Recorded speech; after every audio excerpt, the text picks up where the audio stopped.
Kita akan mencoba untuk melihat seluk-beluk dari Scopus. Video ini dibuat tanggal 5 Februari tahun 2022. Ketika kita masuk ke dalam website Scopus, tampilan awalnya akan seperti ini.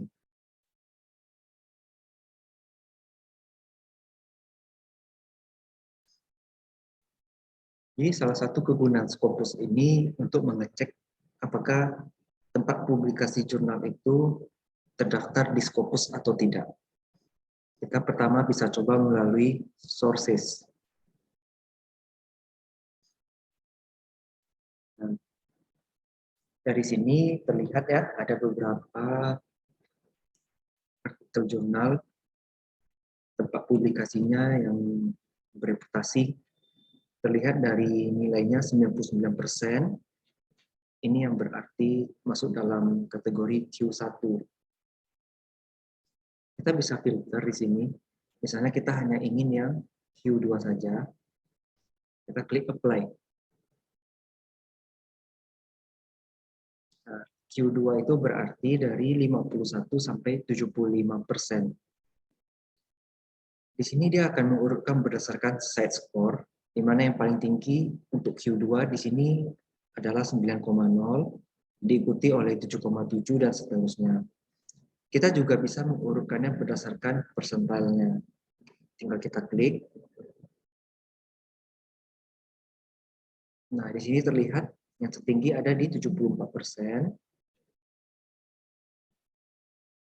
Di halaman pertama ini masih 74% semua ya. Kita coba di halaman 50.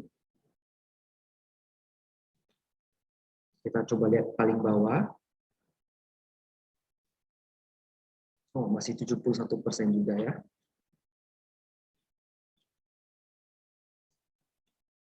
Selain dengan pengelompokan kuartil, kita bisa juga kalau misalnya hanya ingin yang book series saja. Coba kita apply. Ini kebetulan karena kita tidak ada filter kuartalnya, dia bisa saja muncul yang seperti ini, NA.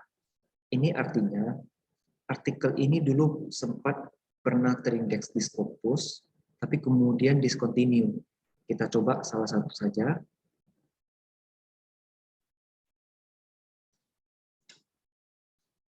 Nah, di sini tertulis Coverage discontinue in Scopus. Berarti yang pernah terindeks di Scopus hanya pada tahun 2018. Nah, kita bisa melihatnya. Source compact ini tujuannya untuk melihat website dari artikelnya. Artikelnya tetap masih ada, hanya saja sudah tidak terindeks oleh Scopus lagi. Penyebabnya bisa cukup banyak ya. Apakah dia termasuk kategori predator atau yang lainnya. Karena Scopus setiap 2 bulan sekali akan melakukan pembersihan dari artikel-artikel yang sifatnya nakal. Oke, kita close saja. Nah, di sini ada juga pilihan untuk open access journal. Kemudian kita sortir berdasarkan jumlah citasi minimum, minimal disitasi 10. Ini kita bikin jurnal aja. Kuartalnya coba kita checklist semua. Open access. Apply. Nah, jadi citation minimumnya 10. Coba kita sortir dari citasinya.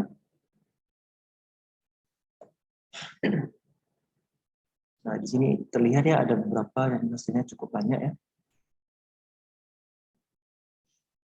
Oke. Kemudian ada lagi cara mencari jurnal yang lebih spesifik. Misalnya nih, kita menulis tentang akuntansi. Kita pasti terbitnya di publikasi yang sifatnya akuntansi ya. Kita bisa saja ketik di title-nya ini accounting. Ada banyak pilihan, tapi nggak apa-apa, kita find sources saja. Nah, ini sudah terlihat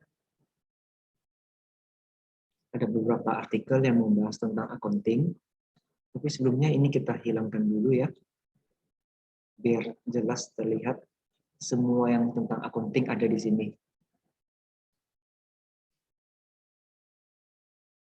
Kita kelompokkan dari persentilnya saja. Sini coba kita buka satu yang paling tertinggi.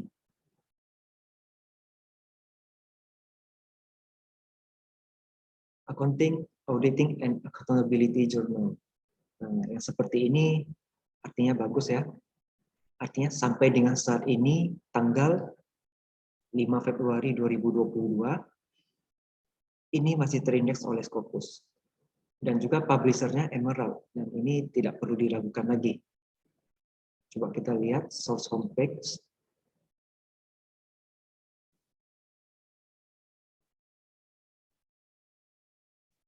Nah, di sini terlihat ya deskripsi, MN scope, author guidelines. Biasanya ini yang kita perlukan ya kalau ingin menulis. Informasi mengenai jurnal bisa dibaca pada website masing-masing. Ini sudah cukup. Kita close saja.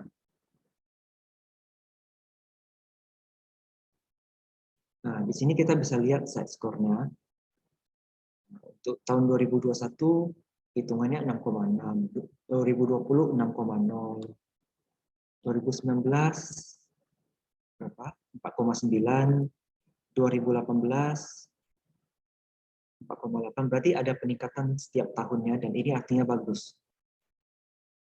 Menghitungnya kan dari jumlah citasi dibagi dengan jumlah dokumen. Di sini bisa untuk melihat kategori, nanti akan lebih jelas di tahapan berikutnya.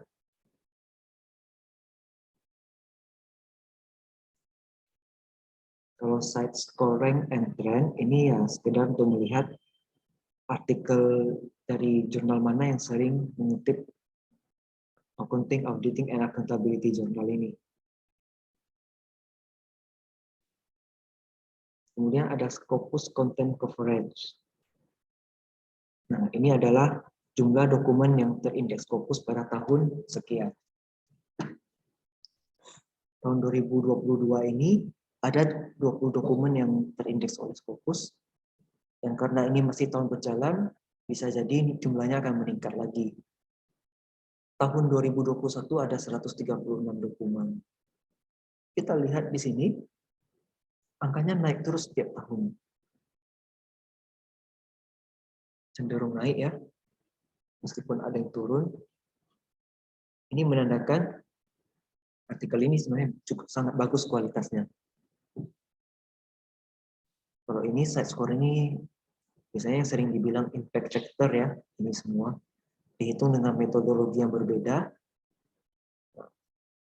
Kalau SGR itu Skimago, kalau SNIP Source Normalized Impact per paper. Kalau bisa dapat yang impact factor lebih tinggi itu sangat bagus. Kita close saja.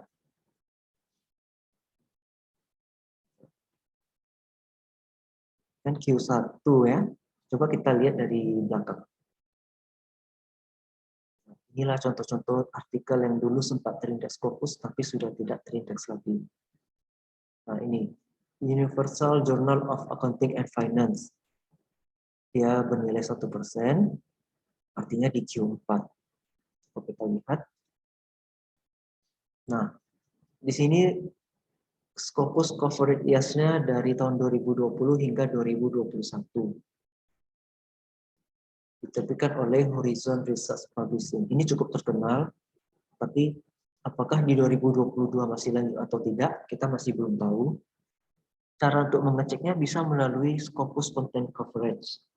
Nah, dari sini terlihat tahun 2022 masih ada 27 dokumen sampai saat ini yang terindeks Scopus. Bisa jadi, tapi tidak pasti. 2022 masih ada. Nah, jika ingin aman, kita sebenarnya tidak perlu memikirkan apakah di sini ada atau tidak. Kalau di sini tertulis hanya sampai 2021 ya sudah kita stop saja. Tidak perlu publikasi di sini jika kita mengincar yang indeks Scopus. Kita coba lagi Korean Accounting Review. Nah, ini juga hanya sampai 2021. Kita lihat di sini 2022 belum muncul. Berarti mungkin hanya sampai 2021 saja terindeks di Scopusnya. Kita coba lihat lagi yang ini. Ini masih Q4 ya. Nah, ini sangat bagus. Karena sampai to present, artinya sampai saat ini, di tanggal 5 Februari 2022, masih terindeks oleh Scopus. Dan ini diterbitkan oleh Springer. Springer ini sangat terkenal ya kalau untuk publikasi ilmiah. Coba kita lihat Scopus Content Coverage juga masih ada. Nah, ini artinya aman kalau kita ingin mengincar publikasi di artikel yang terindeks Scopus. Oke, kita tadi sudah lihat pemfilteran menggunakan title. Kita coba lihat yang lain. Kita coba pakai subject area. Misalnya kita ingin bahas tentang hotel atau manajemen hotel. Kita ketik saja hotel. Oh, rupanya tidak muncul. Misalnya perikanan atau agriculture itu. Nah, di agriculture itu biasanya. Karena ada dua pilihan, kita coba apply. Ini adalah semua artikel yang terkait dengan agrikultur. Kebetulan belum ada ya, kita coba lompat lebih jauh. Oh, masih belum juga.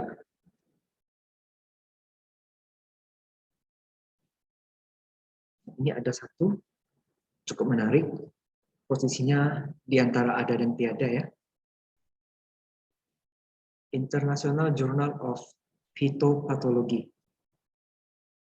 Nah, ini bisa dikatakan terindeks Scopus tapi masih abu-abu ya. Karena kita lihat posisinya tadi antara masih terindeks atau tidak terindeks. Kalau kita lihat dari usianya, bisa saja ini masih baru ya, tapi kita tidak bisa pastikan juga.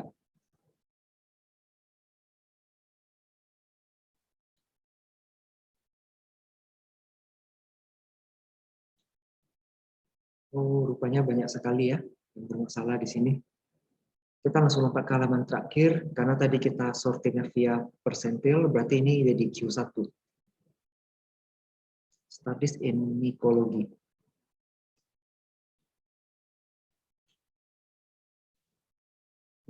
Ini juga sampai 2021 saja.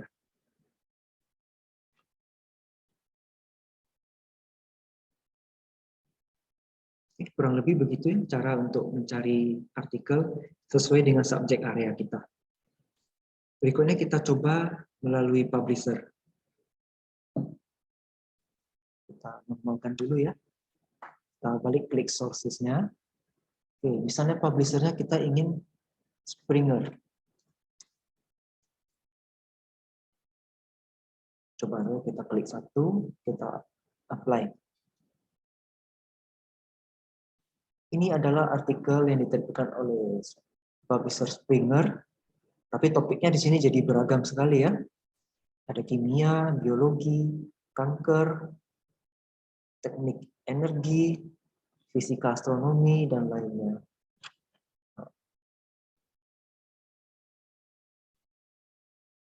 Biasanya kalau penerbit seperti Springer itu sudah sangat terkenal ya, jadi tidak perlu dikhawatirkan apakah dia predator atau tidak.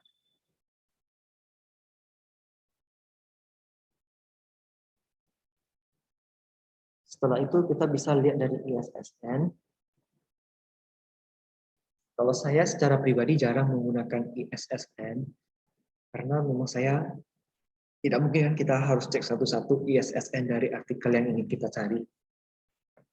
Bisa, ya, tapi kita butuh waktu agak lebih lama. Lebih mudah pakai subjek atau title ya. Nah, tadi kan kita hanya tes satu persatu nih. Kita bisa juga menggunakan kombinasi. Misalnya, saya coba klik subject area. Saya coba ke accounting ya. Kita centang saja accounting, apply. Sorry, ini ada kesalahan. Coba lagi klik accounting, apply. Ada 179 results yang topik artikelnya membahas tentang accounting. Ini cukup menarik ya, karena di sini tertulis finance, yang lain tertulisnya accounting. Ini kebetulan juga ya judulnya accounting. Karena kita lihat dari sini, di sini finance, di sini accounting, di sininya economics dan econometrics. Jadi dalam satu artikel itu kadang-kala tidak murni isinya tentang accounting saja, tapi bisa kombinasi seperti ini. Coba kita lihat yang lain juga.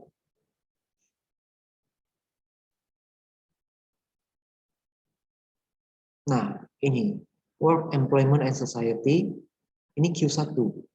Di sini tertulis Sociology and Political Science. Kalau yang tadi kan meskipun finance, masih ada kata accounting di judulnya. Di sini kan sama sekali tidak ada. Kita coba buka.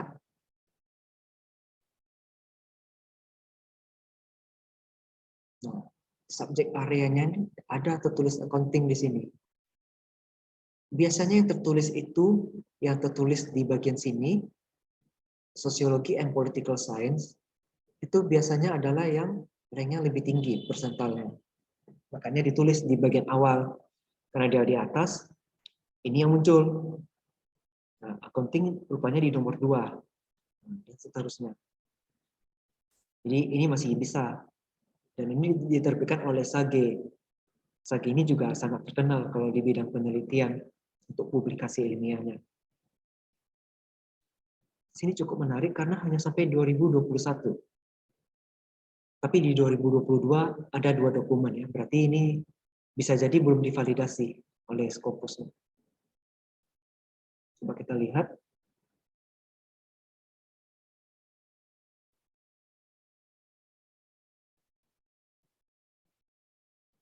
Mungkin ini ya alasannya ya. Karena sudah diterima publikasi tapi belum di-assign untuk nomor isu di jurnalnya atau volumenya. Kita masih harus telusuri lebih lanjut kalau untuk hal yang seperti ini. Oke. Kita balik ke tadi. Subjek area sudah accounting. Tapi ini kan seperti tadi kita lihat, bisa aja dari Emerald, dari Springer, dari Sage. Nah, kita bisa dari publishernya. Nah, kita mau siapa? Misalnya Emerald, apply.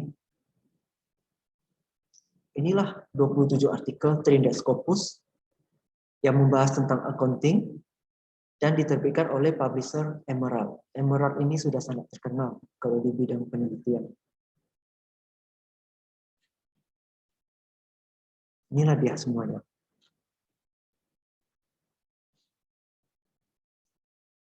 Kemudian kita lihat di sini.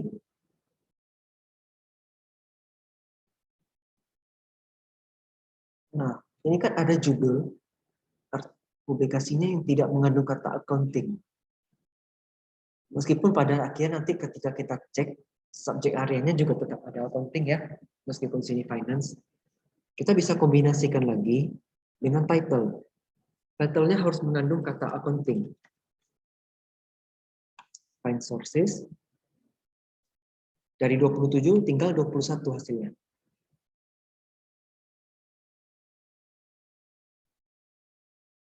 Nah, ini rasanya kalau dari Emerald tidak mungkin ya, tapi kita coba telusuri ada apa ini. Kenapa NA di sini ya, not available.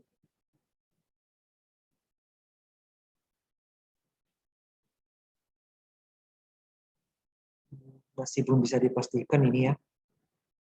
Atau hanya mungkin bisa jadi di 2022 ASEAN Journal of Accounting Research ini belum ada publikasi sampai dengan tanggal 5 Februari ini. Jadi belum terekam. Kita coba cek satu lagi.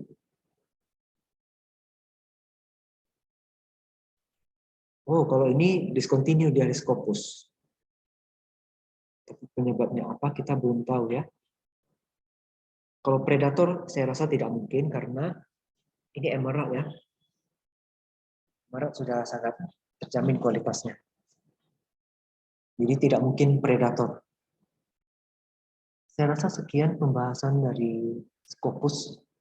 Dari sini kita bisa melihat, bisa mencari, dan bisa menentukan artikel mana yang cocok untuk dipublikasikan di jurnal yang terindeks Scopus. Sekian dan terima kasih.